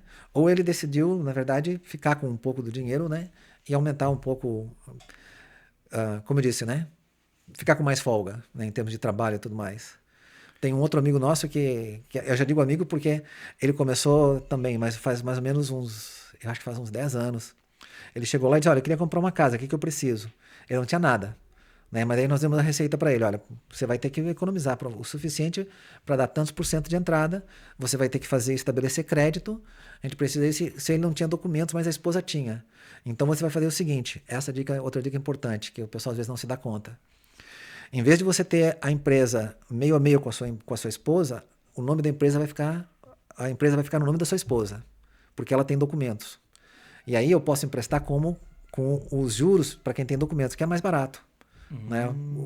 Os bancos, vendo que você tem documentos, tem menos chance de ter problemas, eles vão cobrar um juro maior. Banco é sempre avesso a risco, né? E se você mostrar qualquer coisa que signifique um pouco mais de segurança para eles, ele vai te cobrar menos. Então, você passa a empresa para o nome da esposa, não interessa, né? Que E aumenta as possibilidades também, né? Porque você tem agora um leque maior de instituições para te dar empréstimo. E mesmo essas empresas mesmo esses bancos que emprestam para Tax ID, como a gente diz, né? Que emprestam com o próprio dinheiro, eles também vão baixar o juro deles. Você abre o leque de possibilidades para comprar com o dinheiro do governo, com os empréstimos do governo, que são um pouco mais simples, ou às vezes são mais baratos. Hoje em dia não estão tão mais baratos como eram. Né? Hoje em dia os empréstimos com Tax ID estão muito competitivos, são bem próximos um do outro. Mas, de qualquer maneira, se você pode ganhar 0,5%, por que você não vai ganhar? Né? 0,5% que é seu, que não é do banco. Claro. Então, nós temos a receita, né? Olha só, você vai fazer isso, faz assim. A mesma coisa vale, não foi o caso dele, mas a mesma coisa vale, por exemplo, para alguém que já está há muito tempo aqui, nunca conseguiu o documento, mas os filhos nasceram aqui. Aí os filhos fizeram 18 anos. Então, bota a empresa no nome deles, né, dos filhos, você vai continuar administrando a empresa, é você que trabalha, é você que gerencia as contas da empresa, mas ela está no nome dele. Aí a única questão é que você vai ter que estabelecer o crédito para ele também, né? Que bota lá uns nomes de um cartão de crédito no nome dele, mesmo que seja você que administra, mas basicamente ele está servindo, ele vai ser você vai mostrar na hora que você fazer o mortgage, você vai dizer, olha, o dinheiro, ele tem o crédito, ele tem a renda, né? Então ele pode comprar, né? Vai ficar a casa no nome dele, mas em família, eu entendo que para muitas famílias isso é uma realidade, né? Há um nível de confiança suficiente para isso. Né? Pode ser que tenha alguém que tenha um relacionamento que não confio. Né? No meu filho eu conheço, né? Desde o berço eu sei como é que é. Pode ser que tenha alguém que diga isso, né? Mas normalmente funciona. Então, tô dando a dica porque tem muita gente que tem essa situação. O cara tinha tudo, né? Mas para ter uma situação melhor, porque às vezes, por exemplo, a situação bem clara. Quando você vai comprar uma casa sem documentos, ou seja, quando você tem Tax ID, o mais comum é os bancos pedirem 20%.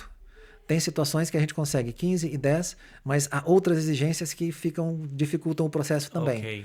Então, se você tem Tax ID e você conseguir um empréstimo com 10% de entrada, né, tá muito bom. Se conseguir com 15%, né, também, muito bom. O normal é 20%. Né, é o mais comum que os bancos pedem.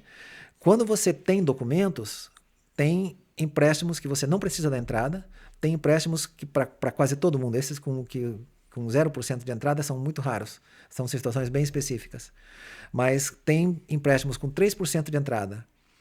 3% para uma casa de 400 mil é 12 mil dólares. Não é difícil do pessoal ter 12 mil dólares, se está pensando em comprar uma casa. 20% de 400 mil é 80 mil. É um bocado mais de dinheiro. Você tem que poupar durante alguns anos, né, com um planejamento, como você e não só os 80 mil para dar entrada na casa. Tem que pensar na reforma que você vai fazer depois. Tem um dinheirinho a mais aí. Exato. Então, o que acontece? Se você puder botar a sua empresa, né, principalmente você tem uma empresa de landscaping, você trabalha na construção e tem o seu próprio negócio lá, né, bota no nome de quem tem documentos. A esposa tem, o marido não tem, bota no nome da esposa. Cara, que né? dica. Ou vice-versa, tanto faz. Quem tem os documentos tem que mostrar que tem o crédito e a renda. E aí, com essa pessoa vai ser muito mais fácil de fazer negócio, tem muito mais opções para você conseguir o melhor preço possível. Porque, às vezes, os bancos trabalham de várias formas. Eles emprestam mais barato, eles emprestam com menos entrada. Né? Então, eles fazem de tudo, porque daí é uma competição dos bancos, né? Para ver, esse cara aqui é um cliente que fecha todas as coisas que eu quero. Né? Então, isso aqui é importante. Então, esse rapaz colocou a empresa no nome da esposa dele, construíram o crédito dela, que ela só tinha um cartão, não tinha muita coisa, né? Botaram as contas em dia e ele voltou cerca de, né, dos 2 anos mais ou menos que depois. A gente muitas dá essas dicas todas e imagina, não, o cara não vai voltar, né? Mas esse voltou depois de 2 anos, né? E aí comprou a primeira casa, a casa dele, que ele morava. Depois, em seguida, né, trabalhava na construção, bastante ativo, né? Comprou uma casa de 2 famílias. E dali depois ele não parou mais. A cada ano, mais ou menos, ele dava um jeito de comprar. E teve alguns anos atrás, casas de 2 famílias eram baratas e as pessoas não queriam. Queriam comprar uma casa de uma família, morar com mais conforto, coisa e tal. Só que, conforme foi aumentando, né, o número de gente procurando lugar para alugar na nossa região aqui, as casas de 2 famílias viraram uma coisa assim de cobiçadas, vamos colocar assim. Então, elas subiram muito de preço. Então, quem tinha, né, fez muito bom negócio. Né? E os aluguéis começaram a subir, então, né, ficou as maquininhas de dinheiro, como eu disse. Né? O pessoal agora comprou as casas baratas, depois, em seguida, a prestação era barata, pagaram as casas, e hoje tem, né, 2 aluguéis entrando numa casa. Né? Então, tem várias pessoas aí que fizeram esse negócio. Você entregou ouro aqui hoje, hein? Você entregou ouro para nós hoje, hein? Na verdade, eu gosto... A maior parte do que a gente faz é a pessoa que compra a primeira casa. Não é todo mundo que tem estrutura ou interesse, né, em fazer esse tipo de investimento. Mas é uma parte que eu gosto muito, né, a parte de investimento realmente. Sensacional. Eu até falar assim, antes da gente... Quero fazer mais uma pergunta que eu prometi lá no comecinho que eu ia entregar, né? Então, eu vou fazer essa pergunta para você. Mas eu entendo que as dicas que você está dando aqui, obviamente, cada caso é individual. Cada caso é diferente, você analisa com cada pessoa, cada cliente seu. Como que essas pessoas podem te encontrar? Já aproveita e deixa aquele recadão pra galera, pra tipo assim... E o que elas devem se preparar de antemão? Tipo assim, ó, galera, prepara isso aqui, liga pra mim, manda um e-mail, entra no meu Facebook. Fala aí pra gente, o que a pessoa tem que fazer? Olha,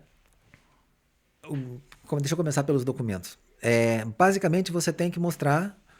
Você tem que trazer o seu número de social. Perfeito. E work permit ou green card, se você tiver. Ou se não tem, o tax ID. Né?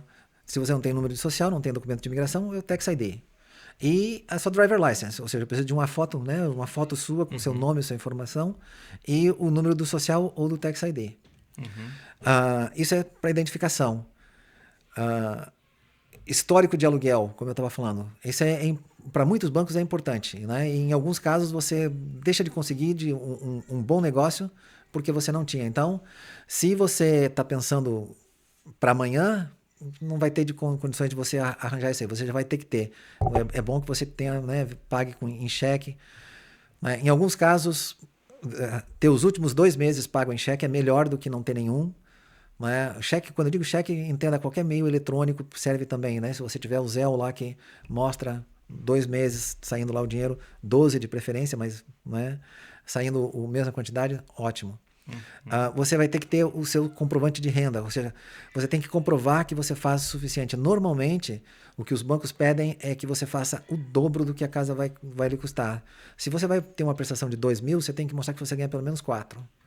Se você vai ter que pagar 3 mil, você vai precisar pelo menos 6. Se a casa custa 2 mil e você tem um carro que custa 500, então já temos 2.500 de dívida todo mês, né? Então você tem que ganhar 5. Se você tem mais um cartão que custa 100, então já são 2.600, você tem que mostrar que você ganha 5.200. Então, aqueles $200 que você achou que não precisava depois mostrar, botar no banco todos os meses, porque você ganhava por fora lá, melhor você botar e a gente ter como comprovar depois para você... É melhor chegar você então com dívida de cartão de crédito zerada, né? Você não quer estar com tudo zerado, porque eles querem saber que você está movimentando, que você é um bom pagador, que você gasta e paga. Né? Você tem que estar dentro daqueles padrões. Você não tem nenhum histórico, ele não sabe se você está vivo, se está morto, se não está gastando porque não tem dinheiro. Né? Eles querem ver alguma movimentação, mas dentro desses padrões aí. E não tem nada de errado que você tenha 5 cartões e tenha 3 fechados e está usando só 2. Né? Ótimo. E depois você tem que ter a entrada. Né? A entrada de preferência, se você puder ter o dinheiro, né, no banco já e me mostrar os últimos 2 statements e não tem nada de depósito em cash, nada de depósito grande, ótimo. Mas se não, não é? O depositar cash nos últimos 2 meses é uma coisa que faz muita gente perder negócio também, porque não tem de onde comprovar que o dinheiro é dele. Eu peço emprestado para o meu amigo aqui. O banco não quer que você peça emprestado, porque aí ele sabe que além de você dever dinheiro para o banco, você deve dinheiro para o outro. E de repente o seu amigo vai colocar uma pressão e você vai preferir pagar o seu amigo do que pagar o banco. Então, o banco não quer correr esse risco.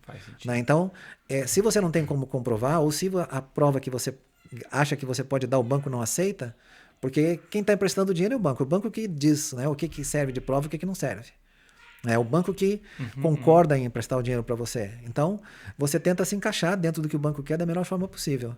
Então, crédito, né,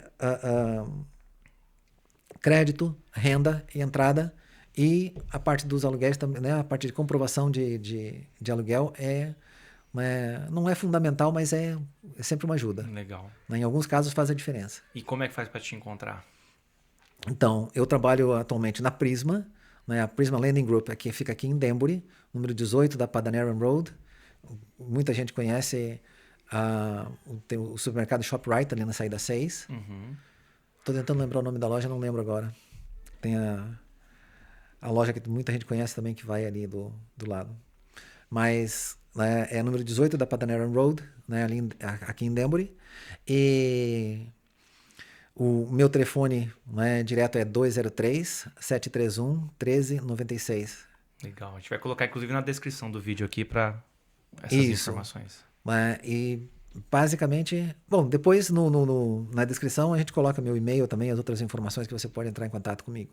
Tá, mas antes de você ter o contato com esse cliente direto, eu acredito que normalmente eles vêm direto pelo Realtor. Há alguma coisa que vindo do Realtor, a pessoa tenha como benefício melhor do que um que só simplesmente está vendo casas por aí? Por exemplo, a pessoa vai no Zillow, ela vai lá ver uma casa legal, a primeira pessoa que ela vai entrar em contato é com a pessoa que vai estar ali fazendo a apresentação para ela. É nesse aspecto que eu estou falando. Em relação ao Realtor, normalmente o Realtor vai pedir para você a carta de pré-aprovação, que sou eu que forneço. Né? Ou seja, a carta de pré-aprovação, na carta de pré-aprovação eu vou dizer o seguinte, olha, eu verifiquei toda a documentação, né, dessa pessoa e eu verifiquei que ela tem dinheiro para entrada, que ela tem o crédito necessário, e está escrito isso mesmo. Né? Está escrito lá, eu estou dando uma garantia para o Realtor, né? Para o corretor imobiliário, de que você tem o dinheiro da entrada, de que você tem a pontuação de crédito necessária, que você tem a renda necessária para comprar uma casa até tantos $1.000. Né? Então ele sabe que se eu disser que você pode comprar uma casa até $500.000, você pode comprar uma casa de 300, de 400, de 500, mas você não pode comprar uma de 600. Você não tem dinheiro suficiente para uma casa de 600. Então, ele não vai te mostrar uma casa de 600 sabendo que você não pode. Não vai gastar o seu tempo nem o dele. Né? Então, normalmente eles pedem que você tenha a carta de pré-aprovação. É o primeiro documento que você precisa para poder comprar a sua casa. Então, se você chegar, né, já com uma carta pronta, ele na hora ali ele já vai te mostrar, vai te dar algumas ideias e vai estar confiante que ele pode te mostrar aquela casa sem problema nenhum. Então, é muito mais prático você chegar com o dever de casa pronto, vamos dizer assim. Né? Legal, bom demais. Então, honestamente, a pessoa até pode namorar a casa no Zillow. Tô falando aqui o nome, mas tem outras companhias também que... Sites, né? Sites de casas. Ele pode entrar, namorar a casa, porém, antes dele dar o primeiro passo de querer dar um lance, qualquer coisa, ele deve procurar você, uma pessoa que trabalha com o que você trabalha, e nesse caso aqui a gente está apontando para você, obviamente, agora, e ter essa carta de pré-aprovação. Exatamente. Legal. Eu diria mais até, na hora que você pensar em ir para o Zillow, já pode conversar, pode me procurar, porque... você vai estar olhando, daí já lá você vai começar a procurar as casas dentro do limite que você pode pagar. Não é? Porque é muito fácil a gente se apaixonar por uma casa que está lá toda bonitinha, com tudo novinho, coisa e tal, e achar que aquela casa é ideal para a gente, e aí você até já marcou no Zillow lá, mas entre você fazer a pré-aprovação, você juntar todos os documentos, que às vezes agora você já tem uma noção do que precisa, mas às vezes a pessoa nem sabe, coisa e tal, quando a pessoa está com tudo pronto, né, vamos dizer que você demorou 2, 3 dias, ou uma semana, ou deixou para depois do fim de semana, para juntar tudo no fim de semana, e aquela casa foi comprada por outra pessoa. Ou você descobre que você não qualifica para aquela casa. Né? Aí tem um coração partido aí. Se apaixonar, pô, gostei daquela casa lá. Então, né, se você começar pela parte financeira, e muitas vezes você pode estar olhando no Zillow agora, já pensando no que vai ser, mas você vai comprar daqui a 4, 5 meses. Esses 4, 5 meses podem ser cruciais para você corrigir alguma coisa no seu crédito, para você, de repente, tomar aquelas precauções que eu disse. De repente, se você tiver 12 comprovantes de aluguel, é uma coisa. Se você tiver 2, talvez ajude em alguns casos. Né? Se você não tem nenhum, você está na pior situação. Então, pelo menos a gente pode fazer alguma coisa. Pode olhar, ajeitar o crédito. Olha, paga esses cartões aqui, porque às vezes a pessoa, então tá, quando eu chegar logo no dia antes, eu vou pagar os cartões para o meu crédito melhorar. Não. Você vai pagar o cartão, o banco vai reconhecer que você pagou, depois ele vai reportar para o Credit Bureau vai chegar num dia certo lá e vai informar aquela informação, vai colocar aquela informação no seu relatório de crédito, Credit Report, como a gente chama aqui. Então, isso aí, de repente, demorou 20, 30 dias para isso acontecer. Tem gente que chega com o crédito que diz, pô, se você tivesse pago isso aqui, simplesmente por você pagar esses cartões aqui, que são, não é que está consumindo 30% do seu limite, você ia ficar com um score muito melhor, ia pegar um juro mais barato, mas para você fechar dentro do prazo que precisa, porque o vendedor não está concordando em fechar, em esperar para fechar mais tarde. Em geral, quando alguém bota uma casa para vender, ele quer receber o dinheiro quanto antes, né? Uhum. Aí você vai pagar mais caro. Então, quanto antes você começar a ajeitar, né, a estruturar, se estruturar corretamente para comprar a casa, melhor. Perfeito. Então, o melhor investimento que você faz, às vezes, desse tempo, é justamente isso. Ó. Primeira coisa, né? Vou me programar para fazer a casa. Vai lá e fala com alguém. A gente não tem... a gente não cobra nada. Né? Você não paga nada do meu serviço. Né? O meu serviço, para fazer essa pré-aprovação, é gratuito. Né? Você não vai... eu não vou... Demore 1 hora, demore 2, demore, né, alguns dias para a pessoa juntar tudo, para a gente fazer todo esse planejamento, dar as dicas, esperar a pessoa fazer, não tem problema. Né? A nossa profissão, nós somos pagos basicamente pelo banco, somos comissionados, a gente recebe uma comissão quando o negócio fecha. Então, eu faço, né, de tudo para o seu negócio fechar. Né? Se a gente não fechar negócio, eu não ganho. Então... eu estou do seu lado, para a gente fazer esse negócio juntos. Legal. Então, por isso que eu digo, não é aquele tipo de coisa que você vai chegar lá e eu vou te cobrar para ganhar tantos dólares para olhar os documentos com má vontade. Não. Eu vou olhar aquilo tudo ali e vou tentar arranjar a melhor solução possível, para você ficar satisfeito para esse negócio fechar, porque se não fechar... não tem comissão. Legal. Vamos ajudar a nossa comunidade a comprar casa. Mas é por aí. Legal, foi muito bom esse bate-papo com você. Adorei conversar, conhecer um pouco da sua história. Acho que a gente precisa ter conversado um pouco mais sobre você, mas a gente vai deixar para uma outra ocasião. E eu vou, assim, deixar até um convite aqui, uma próxima oportunidade que você tiver e poder trazer mais conteúdo para a gente. Você muito bem-vindo. Tá ótimo. Deixar um cliffhanger, né? No final aqui, um gancho.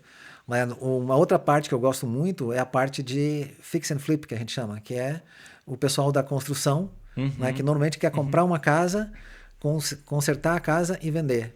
Né? Existem empréstimos específicos para isso. Né? E a gente tem também, né, isso para quem tem Tax ID. Né? Então, legal. E, de novo, tem uma série de regrinhas para você seguir, tem uma série de coisas, mas é possível. Né? E para quem se organiza, né, tem como você fazer realmente bons negócios nessa área. Né? Porque às vezes o pessoal tem algum dinheiro poupado, mas não é o suficiente para você comprar uma casa, reformar e esperar o tempo suficiente para vender e tudo mais. Né? Então é aí que entra... Né, esse tipo de empréstimo, que empresta o dinheiro para você só para fazer o negócio, e quando você faz o negócio, você quita a dívida e, né, pega o seu dinheiro. Sensacional. Até agora, até eu fiquei curioso e agora já quero ver você de volta aqui o mais rápido possível. Então, quando você puder, claro, a sua agenda, né, tiver disponibilidade, vamos conversar sobre isso, vai ser muito bom. E é legal saber que você faz isso. Quem está assistindo a gente aqui vai poder também entrar em contato com você, alguém que tem interesse de flipar uma casa. Cara, muito obrigado. Eu queria, assim, para finalizar esse podcast, que eu acredito que tá incrível, assim, muita informação boa, muita dica preciosa. Cara, vou falar para você, eu tô aqui empolgadaço para ver o que as pessoas vão falar desse podcast. Que mensagem que você deixaria pro brasileiro que sonha em comprar casa aqui nos Estados Unidos, mas ainda tem medo de tentar? Olha, esse é um argumento que eu uso para muitas pessoas. O tempo passa e você vai pagar aluguel. Que nem você falou lá, né? O maior inimigo do pessoal aí é o aluguel, né? O que mais consome. E eu não... Várias vezes teve pessoas que chegaram lá comigo e começaram, o que eu preciso para comprar uma casa? E dizem, pô, só isso? Para algumas pessoas é só isso. Algumas pessoas acham que é muita coisa.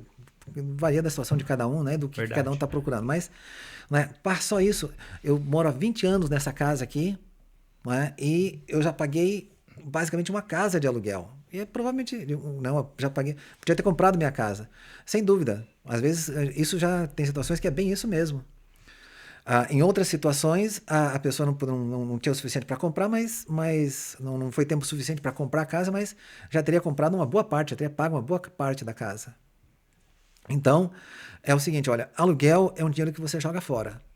Mas se você comprar a sua casa, imagine que é o seguinte, tem gente que imagina, eu vou conseguir pagar o aluguel, mas não vou conseguir comprar a casa. A prestação da casa é equivalente ao valor de um aluguel. Dependendo de quanto você deu de entrada, ela pode ser até menor. Né? Hoje, do valor que estão alguns aluguéis aqui na nossa região, elas estão até. É mais barato você pagar a prestação de uma casa do que você alugar uma casa. Então, tem outros fatores aí para você resolver, mas sem dúvida, né? É muito mais negócio você estar pagando a sua casa, né? E saber que aos pouquinhos você está. Mesmo que você venha a vender a casa mais adiante, que tenha um problema lá no meio do caminho, se tiver um problema lá no meio do caminho, você tem alguma coisa para vender. Né? Se você estivesse alugando, aconteceu alguma coisa lá no meio do caminho, você não tem nada, você não está perdendo a casa. Né? Você está poupando uma certa quantidade em vez de estar pagando todo mês. Então, essa ideia de que encarar que pode acontecer alguma coisa de ruim, que pode eu não conseguir pagar, não, ela é uma ficção, né, do nosso pessimismo, de certa forma, porque pode acontecer uma coisa ruim, mesmo que você esteja alugando uma casa. Né, e você não vai perder dinheiro, você vai simplesmente, né, se desfazer daquele imóvel em algum ponto, e o que sobrou daquilo que você já pagou e do que a casa valorizou ao longo do tempo, você recebe de volta. Né, então, eu entendo que é sempre um bom negócio. Né? Quando é que é uma boa hora de comprar uma casa? Qualquer momento. Né? Quando você puder, você compra. Né? Porque, normalmente, né, existem situações em que mas as casas já baixam de preço de vez em quando. Há situações que sim. Né? Mas são raras, são poucas, né? E depois elas retomam. Né? Então, quando elas baixarem de preço, melhor ainda, é hora de você comprar. Né? Porque na hora que elas começarem, na hora que a economia se ajeitar de novo, elas vão voltar a subir. Isso é natural. Faz parte do sistema, né? Perfeito. Então, fica de olho nas ofertas, né? Baixou é oferta. Né?